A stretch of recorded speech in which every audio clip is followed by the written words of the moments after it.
Assalamu alaikum, bismillahirrahmanirrahim. Le mois du Ramadan est un mois béni. Comme nous l'a dit l'envoyé d'Allah sallallahu alayhi wa sallam dans le hadith rapporté chez An-Nasa'i, le mois de Ramadan vous est venu. C'est un mois béni qu'Allah vous a imposé de jeûner. Et durant ce mois béni, il y a eu beaucoup d'événements extraordinaires à travers l'histoire. À travers l'histoire ancienne, il y a eu différentes révélations divines, et tout ceci est le signe d'une bénédiction qui avait lieu dans le passé et qui perdure dans le temps. Le mois du Ramadan est le mois de la révélation coranique. Nous trouvons dans la sourate Al-Baqarah le mois de Ramadan au cours duquel le Coran a été descendu comme guide pour les gens et preuve claire de la bonne direction et du discernement, dans le verset 185.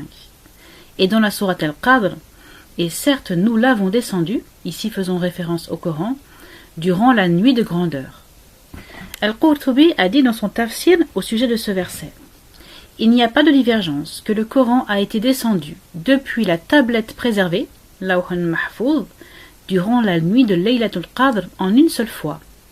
Il a alors été logé à la maison peuplée, au ciel le plus bas.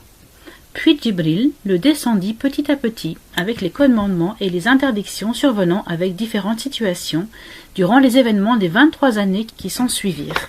Il y a donc eu une première descente du Coran lors de Laylatul Qadr en une seule fois, qui a eu lieu dans le ciel.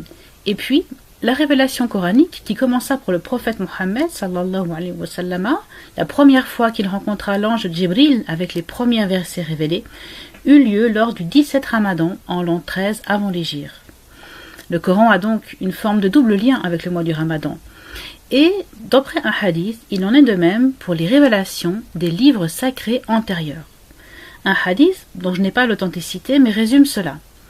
Les registres d'Ibrahim auraient été descendus la première nuit du Ramadan, la Torah la 6e nuit du Ramadan, l'Évangile au 13e jour du Ramadan et le Coran la veille du 27e jour du Ramadan, ou dans une autre version, durant les 10 derniers jours.